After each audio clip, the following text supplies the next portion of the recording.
दर्शकों, मैं हूं हरीश। आप सभी का डीजी न्यूज़ में स्वागत है। 9वीं से 12वीं एमपी बोर्ड की पढ़ाई में शिक्षा में क्या परिवर्तन हो रहे हैं 1 सितंबर से, इसमें कई चीज़ें कही गई, जिसमें कहा गया कि 1 यूनिट आपको 15 दिन में संपन्न करनी है और 6 महीने आपको पूरा कोर्स कम करना है। जबकि सीबीएसई ने अपना पैटर्न में बहुत चेंजेस किए हैं, कोर्स को कम किया है, जबकि एमपी बोर्ड ने ऐसा कुछ भी नहीं किया है। इसी विषय में आज हम लोग खास बातचीत करेंगे। जो अभिभावक, बच्चों और टीचर्स, स्कूल के मन में जो समस्याएं हैं, जो भी निर्णय लिए गए हैं, जो इस फील्ड में आज से नहीं कई सालों से जुड़े हुए हैं, उन्हीं जानकारों से आज खास बातचीत करेंगे, ताकि उन समस्याओं को, उन पे क्या और होना चाहिए, क्या उनको जमीनी हकीकत में दिक्कत आएगी, उनसे खास बातचीत करेंगे। सर, आपका बहुत बहुत स्वागत है। हमारे साथ मौजूद है Nagwani sir, Chicago public school के प्रिंसिपल, जो इस फील्ड में आज से नहीं कई दशकों से, कई सालों से हैं, उनसे इस बारे में जानकारी लेंगे। सर, स्वागत है। जी करीन,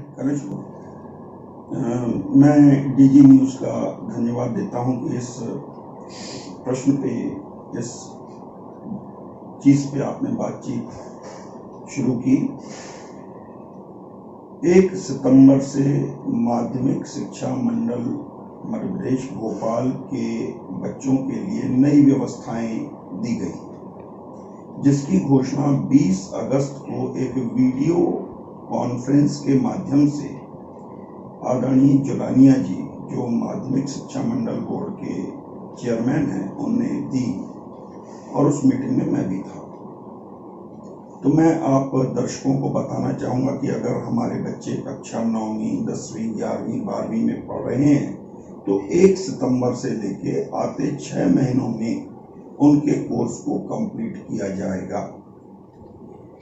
उनके पूरे कोर्स को 12 यूनिट्स में बांट दिया गया है। हर 15 दिन में बच्चे को 1 यूनिट पढ़ के समाप्त करनी होगी। उसे बोर्ड द्वारा ओपन बुक असेसमेंट के रूप में हर बच्चे से 100 नंबर का एक प्रश्न पत्र लिया जाएगा, एक असाइनमेंट लिखाया जाएगा, जिसमें 3 सेक्शन होंगे, ए, बी और सी। ए सेक्शन में 1 से 30, 1 to 30 ऑब्जेक्टिव टाइप क्वेश्चन होंगे। सेक्शन बी में 10 क्वेश्चन होंगे 3-3 नंबर के, जो टेक्स्ट बुक से ही होंगे, वो डिस्क्रिप्टिव होंगे। सेक्शन सी में 4-4 अंकों के 10 क्वेश्चन होंगे, जो टेक्स्ट बुक में नहीं होंगे, वो उस चैप्टर, उस पार्ट पर आधारित व्यवहारिक यानी अप्लाइड फील्ड के होंगे, जिसके लिए बच्चे को अपनी समझ विकसित करनी होगी वह चैप्टर पढ़ के।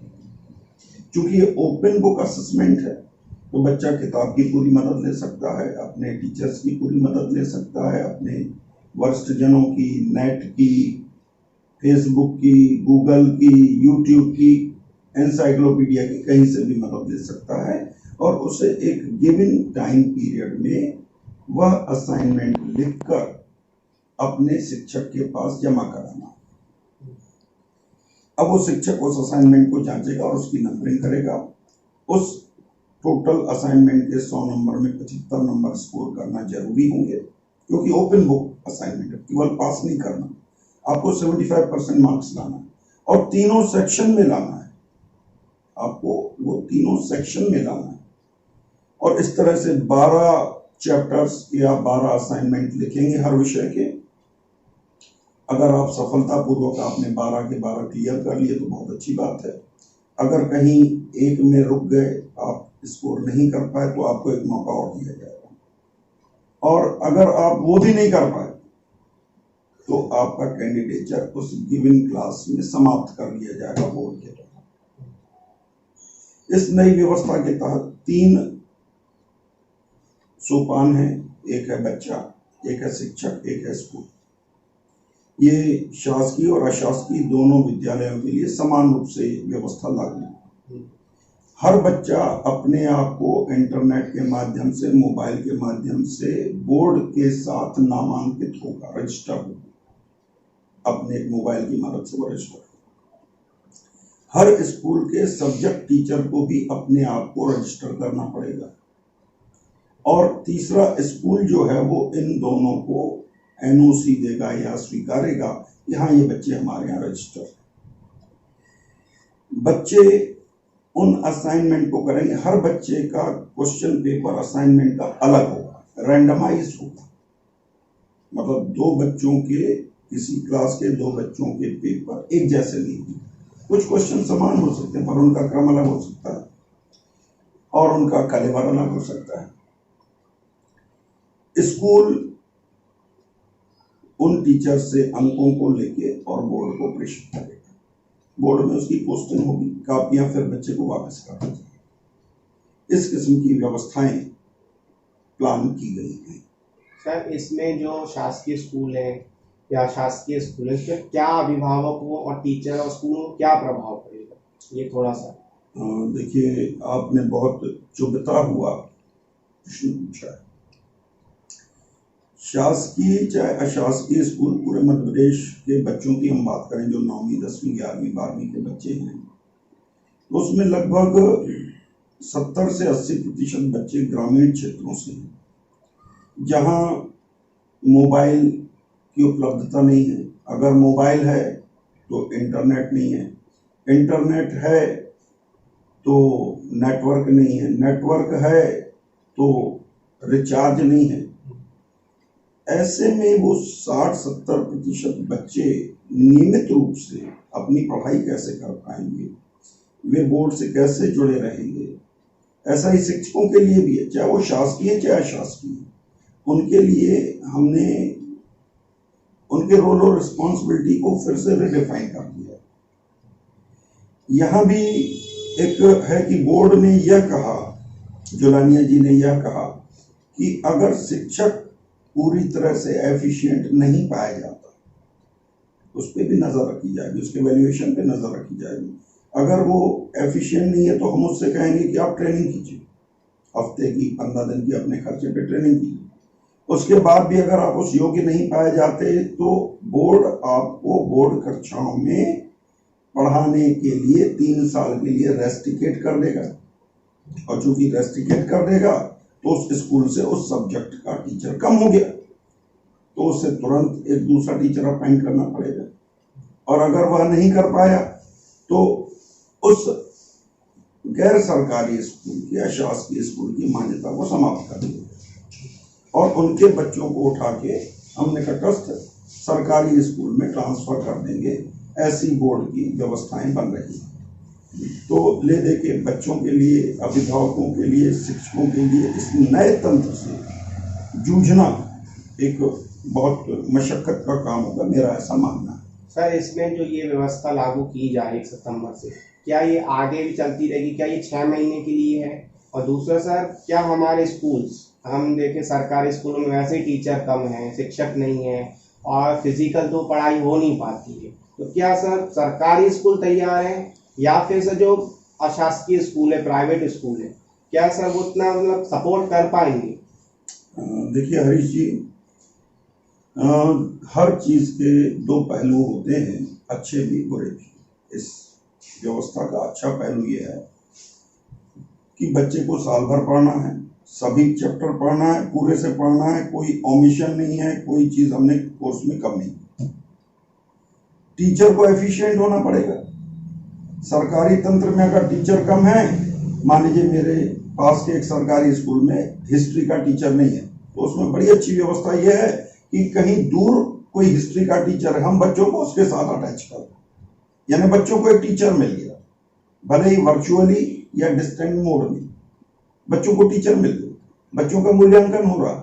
मैं 4 जगह पे प्रैक्टिकल एग्जाम देने गया, जहां पे भी मैं गत वर्ष सरकारी स्कूल में, उत्कृष्ट स्कूल में, मॉडल स्कूल में मैं एग्जाम लेने गया, वहां उस विषय का टीचर मुझे नहीं मिला और मैं एग्जाम लेने गया और वहां 150-150 बच्चे थे। अब आप हिसाब लगाइए बच्चे कैसे पढ़ते होंगे। और अगर उन्हें वर्चुअल मोड में कोई गाइड करने वाला, उनकी दिक्कतें दूर करने वाला टीचर मिल जाए तो ये एक अच्छी बात है। यद्यपि मेरा ऐसा मानना है कि we are not ready, whether private schools और government schools, we are not ready to withstand the pressure which is offered by the system. Sir, जो पूर्व में व्यवस्था चल रही थी, अब सडनली सर अचानक से इस व्यवस्था को लागू किया गया, तो आपको क्या लगता है कि ये व्यवस्था कितने दिन में लागू हो सकती है? बहुत अच्छा प्रश्न है आपका। जब भी कोई नई चीज आती है तो उसकी स्वीकार्यता को लेके बहुत संशय रहता है। अगर ऐसा कुछ हमें करना था तो इस साल तो नहीं करना था, इसको हम अगले साल के लिए प्लान करते और दिसंबर से लेके जितने स्टेक होल्डर हैं, जितने इसके हितग्राही हैं, यानी बच्चे, शिक्षक और स्कूल, उनको इसकी जानकारी देते, वर्कशॉप्स के माध्यम से उनको हम ट्रेनिंग करते कि बेटा ऐसा ऐसा करना है, ये करना है और ऐसा ऐसा होगा, और फिर जाके हम उसको अप्रैल से लागू करते। 4-5 महीने का इंक्यूबेशन पीरियड देते उसको, तो लोग उसको समझ पाते, स्टेक होल्डर्स। अभी मैं आपको आज की तारीख में बता दूं आदरणीय हरीश जी कि इस व्यवस्था को लेके जो मीटिंग में रहे होंगे या जो बोर्ड ऑफिस के लोग हैं केवल उनको जानकारी है, यहाँ तक कि हमारे यहाँ के आला अधिकारी जो उस मीटिंग में रहे उनके अलावा बाकी किसी को इसकी जानकारी नहीं। और हमें 1 तारीख से इसको लागू करना, आज 23 तारीख हो गई। इसका एक बहुत अच्छा तरीका ये हो सकता था, मैं ये मान के चलता हूँ कि इससे एक्सपेरिमेंटल तौर पे क्लास 9th में इस साल हम लागू करते। बच्चा अगले साल 10th में जाएगा, पूरा 1 साल है हमारे पास। अगर उसके साथ हमारे सिस्टम में कहीं कोई तब्दीली करना होगा, कोई कमी बेसी हुई तो हम कर लेंगे। पर एक बात आप सोचिए हरीश जी, अगर आप होते 10th में इस साल और आपको 10th का एग्जाम पास करके और कई सारे ऐसे एग्जाम्स हैं, SSC है, आपका आर्मी है, पुलिस है, जहां पे आप जा सकते थे, और आप इस नई व्यवस्था के चलते आपकी जितनी क्षमताएं हैं उनके अनुरूप आप प्रदर्शन नहीं कर पाते, तो आपका तो कैरियर और जीवन पर एक प्रश्न चिन्ह लग गया कि आप उस सिस्टम में कोप अप नहीं कर पाए। तो अगर ये मतलब एप्रोप्रिएट टाइम नहीं, कोरोना काल के बाद ये एप्रोप्रिएट टाइम नहीं है, though it is aimed to eradicate certain difficulties posed by corona, लेकिन this is not the perfect system. उसके लिए हमें तैयार होने में, बच्चे को तैयार होने में, अभिभावक को तैयार होने में 3 महीने लग जाएंगे। तब तक अगर हम रजिस्टर ही नहीं हो पाए, 40-50% बच्चे रजिस्टर ही नहीं हो पाएंगे तो उनका कैंडिडेचर खत्म। तो पुरानी व्यवस्था अगर 10th 11th 12th के लिए चलती या 9th 11th के लिए अभी इसको लागू करते, अगले साल ठीक पाया जाता तो 10th 12th के लिए लागू कर देते, उन्हीं बच्चों को आगे बढ़ा देते, तो ज्यादा व्यवहारिक होता है, मेरा ऐसा मानना है। सर आपसे मैं अभी पॉलिसी में सुझाव ही लूँगा, लेकिन मैं एक और प्रश्न जोड़ता हूँ। अभी जो 10th का जो रिजल्ट आया, इससे पहले सरकार ने 5 कर दिया था कि 5 के बेस पे दिया, 500 के बेस पे दिया गया था।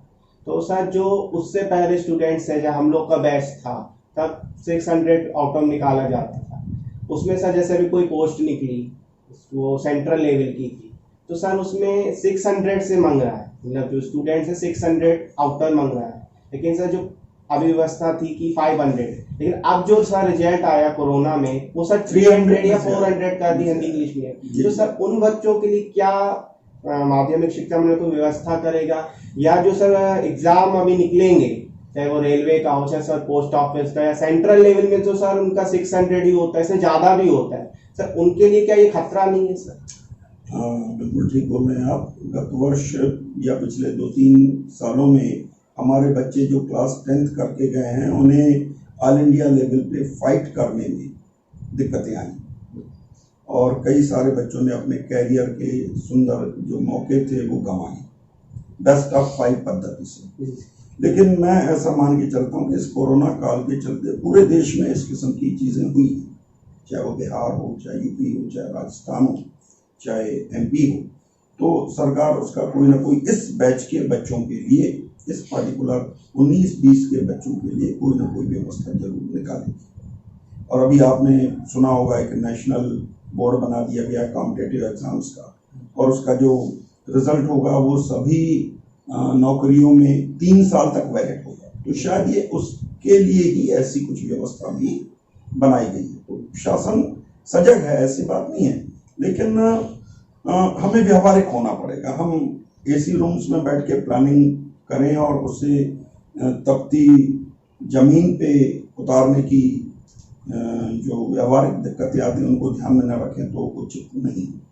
सर जो पुरानी व्यवस्था चल रही है कई सालों से, चाहे वो आरटी हो, चाहे तमाम जो स्कॉलरशिप की व्यवस्थाएं हो, तो वो ही आज तक प्रॉपर लागू नहीं हो पा रही। उसमें बहुत ही, चाहे वो टेक्निकल हो, चाहे प्रशिक्षण की दिक्कतें स्कूलों को आती हैं समझने में, तो वो ही सर इम्प्लीमेंट नहीं हो पाई आज तक। लेकिन अगर सर ये नई व्यवस्था आ रही है, बिना प्रशिक्षण के, बिना ट्रेनिंग के सर लागू किया जा रहा है, एक प्रकार से कहिए सर थोपा जा रहा है, तो सर कितना आप इसमें क्या सुझाव देना चाहेंगे कि ये सफल होगी? एक आप स्कूल चला रहे हैं, अगर आप अपने स्कूल की बात करिए तो सर आप इसको कैसे इम्प्लीमेंट करेंगे? देखिए हरीश जी, 3 कैटेगरीज के स्कूल हैं। एक सरकारी स्कूल हैं, तो वहाँ तो जो भी प्लस माइनस है वो सरकार की अपनी व्यवस्था है, वो उसको देखेगी और उसमें पढ़ रहे बच्चे उसको झेलेंगे। प्राइवेट स्कूल भी 2 किस्म के हैं, एक जो बहुत सक्षम है और एक जो मार्जिनल लेवल के हैं।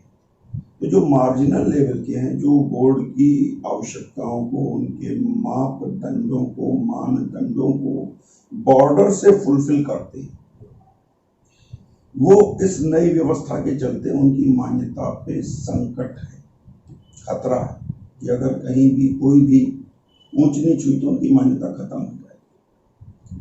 तो ये बड़ी दिक्कत की बात है। उसमें पढ़ रहे बच्चों को भले ही बोर्ड अपना लेगा और उन्हें दूसरे स्कूलों में डाल देगा, लेकिन उन बच्चों को भी दिक्कतों का सामना करना पड़ेगा। मिसाल के तौर पे कि किसी एक स्कूल में, प्राइवेट स्कूल में 50 बच्चे एनरोल हैं और उसकी मान्यता समाप्त हो गई, और निकटस्थ निकटस्थ सरकारी स्कूल वहाँ से 8 किलोमीटर की दूरी पे। अब बच्चों को अपने असाइनमेंट सबमिट करने, गाइडेंस के लिए, बाकी चीज़ों के लिए 8 किलोमीटर दूर जाना पड़ेगा। तो जो शासन ने एक निर्धारित कर रखा था कि हमें इतने किलोमीटर के अंदर एक माध्यमिक स्कूल होना चाहिए, इतने किलोमीटर बच्चे को न चलना पड़े, बच्ची को न चलना पड़े, और सरकारी स्कूल होना चाहिए या हाई स्कूल होना चाहिए कि हायर सेकेंडरी होना चाहिए, तो उस लक्ष्य में भी दिक्कत आएगी। तो ले देखिए, ये जो नई व्यवस्था है ये अनिश्चितता को ज्यादा जन्म दे रही है। बच्चे का कैंडिडेचर अनिश्चित है। पहले बच्चा ने फॉर्म भर दिया, अपने अगस्त महीने में फॉर्म भरा देते थे, फॉर्म भर दिया 10वीं का, तो 10वीं देगा परीक्षा, ये निश्चित है। अब इस नई व्यवस्था के चलते 12 असाइनमेंट टेस्ट में किसी एक में भी वो बच्चा तबीयत खराब के चलते, अपने घर के काम के चलते, खेती बाती के चलते, व्यवसाय के चलते उसमें अपीयर नहीं हो पाया, उसको क्वालिफाई नहीं कर पाया, तो उसके 10वीं में अपीयर होने पे प्रश्न चिन्ह लग जाएगा। ऐसे ही प्राइवेट स्कूलों में जो पढ़ा रहे टीचर्स हैं, अगर वो अपने आप को उस कैलिबर का, उस स्टैंडर्ड का नहीं मेंटेन करते तो उनकी नौकरी पे, उनकी आजीविका पे प्रश्न चिन्ह लग जाएगा। और अगर एक बार टीचर वहां से डिस्क्वालीफाई हुआ तो उस अशासकीय स्कूल के अस्तित्व पे संकट आ जाएगा। शासकीय स्कूलों में कैसे निपटा जाएगा ये शासन ने तय कर रखा, मुझे नहीं पता, लेकिन वहां पे भी ट्रेनिंग देंगे, वहां पे भी 1 बार ट्रेनिंग, 2 बार training, show cause notice, transfer, demotion, इसी किस्म की चीजें होंगी। लेकिन जो एक चला आ रहा सिस्टम था वो पूरी तरह कोलैप्स करके एक नई चीज आप खड़ी करना चाहते तो उसमें तो बहुत सारे अनुत्तरित प्रश्न होते हैं। सर इसमें जो नया इंफ्रास्ट्रक्चर बन रहा है, ठीक है सर बन रहा है, शासकीय स्कूलों की हम बात नहीं करते, लेकिन सर अशासकीय स्कूल हैं जिसमें कोरोना काल में जो टीचर्स स्कूलों की जॉब छोड़ के चले गए हैं, जिन स्कूलों ने, जो छोटे स्कूल थे या जो मीडियम स्कूल में सैलरी नहीं दे पाए, अब उन स्कूलों में से टीचर्स चले गए। अब सडनली सर वो टीचर्स कहाँ से अरेंज करेंगे और इस व्यवस्था में लागू करने में उनको सर क्या प्रॉब्लम? बहुत दिक्कतें आएंगी, बहुत दिक्कतें आएंगी, मैंने आपको बताया। और सर फ्यूचर में भी अगर लागू भी हो जाता है टीचर, तो जो पेरेंट्स है वो कहते हैं कि ऑनलाइन हम फीस नहीं देंगे, तमाम विषय हो रहे हैं, तो सर फिर सर टीचर रखना इस व्यवस्था के तहत फिर सैलरी कैसे पे करेंगे स्कूल? देखिए बहुत प्रश्न हैं, बहुत समस्याएं हैं। ऐसे संक्रमण काल में ऐसे नई व्यवस्थाएं जटिलता को पैदा करें, जबकि हम उम्मीद कर रहे थे सरकार कुछ सरल करने वाली, सरकार कुछ ऐसा करेगी कि बच्चे की पढ़ाई, एग्जाम, स्कूल का संचालन इजी हो जाएगा। यहाँ बहुत सारे कॉम्प्लिकेशंस क्रिएट किए जा रहे हैं, मेरा भी ये मानना है और मेरे साथी संचालकों का भी ये मानना है। तो क्या होना है ये तो वक्त ही बताएगा, लेकिन मैं उस मीटिंग में था। आदरणीय जुलानिया जी से कुछ लोगों ने सवाल किए व्यवस्था संबंधी की, बच्चों को ऐसे लेक्चर नहीं मिल पा रहे हैं, सब्जेक्ट के नहीं मिल पा रहे हैं, उनके पास ये व्यवस्था नहीं, ये व्यवस्था नहीं। तो जुलानिया जी का कहना था कि हम बोर्ड हैं, बोर्ड को इन चीज़ों से कोई लेना देना नहीं, आप शासन से बात कीजिए, व्यवस्था संबंधी चीज़ें शासन निपटे, हम परीक्षा संबंधी चीज़ों को देखेंगे। अब मैं आपसे पूछता हूँ हरीश जी कि बोर्ड और व्यवस्थाएं दोनों ही शासन का अंग हैं, दोनों एक दूसरे के लय ताल में नहीं चलेंगे, एक दूसरे से सामंजस्य में नहीं चलेंगे, एक दूसरे की समस्याओं को देख के उसके हिसाब से एडजस्ट नहीं करेंगे तो क्या गाड़ी चल पाएगी? और उसमें सबसे ज्यादा नुकसान बच्चों का होना है। हमारे केंद्र बिंदु में बच्चा है, उसका कैरियर है, और इस नए किस्म के कॉम्प्लिकेशन से अगर प्रभावित होना है तो एनरोलमेंट प्रभावित। स्कूल वाले को भूल जाओ, उसका स्कूल बंद हो गया, कोई चिंता की बात नहीं, पर एक भी बच्चे का जो असीम संभावनाओं से भरा हुआ था, वो देश का राष्ट्रपति बन सकता था, एक IAS अफसर बन सकता था, पुलिस इंस्पेक्टर बन सकता था, डॉक्टर बन सकता था। हमने एक नई व्यवस्था के चलते उसके एनरोलमेंट पे प्रश्न चिन्ह खड़ा कर दिया, मात्र कि वो 15 दिन की एक असाइनमेंट में चूक गया। तो ये कहाँ तक उचित? एक पिछड़े इलाके में, गांव में, जहां पीने के पानी की बात नहीं है, जहां बच्चे के पास पहनने के लिए चप्पल नहीं है, शासन दे रहा है, यूनिफॉर्म दे रहा है, साइकिल दे रहा है, माने नहीं है ना, तब तो दे रहा है। और वहां हम एकदम से हम उम्मीद करें कि बच्चा 6-8 हज़ार का मोबाइल लेके उसमें नेट पैक डला के ऐसी जगह पे जाके बैठे जहां उसको नेटवर्क मिले और वहां सब पढ़े लिखे, या टीवी हो उसके घर में 10-15 हज़ार की और एक वो कनेक्शन हो और उसको देखे सुने पढ़े लिखे। ये कई अनुत्तरित प्रश्न हैं। तो कोऑर्डिनेशन शासन के हर स्तर पे संबंधित विभागों का होना जरूरी है। ये कह के हम सामने वाले को बोल रहे कि हमारा उससे कोई लेना देना नहीं, आप शासन से बात कीजिए। हमारे लिए तो बोर्ड भी शासन है, DPI भी शासन है, दोनों ही शिक्षा विभाग के हमने, तो हम अपनी जिम्मेदारी से नहीं बच सकते। बहुत विकट स्थिति है।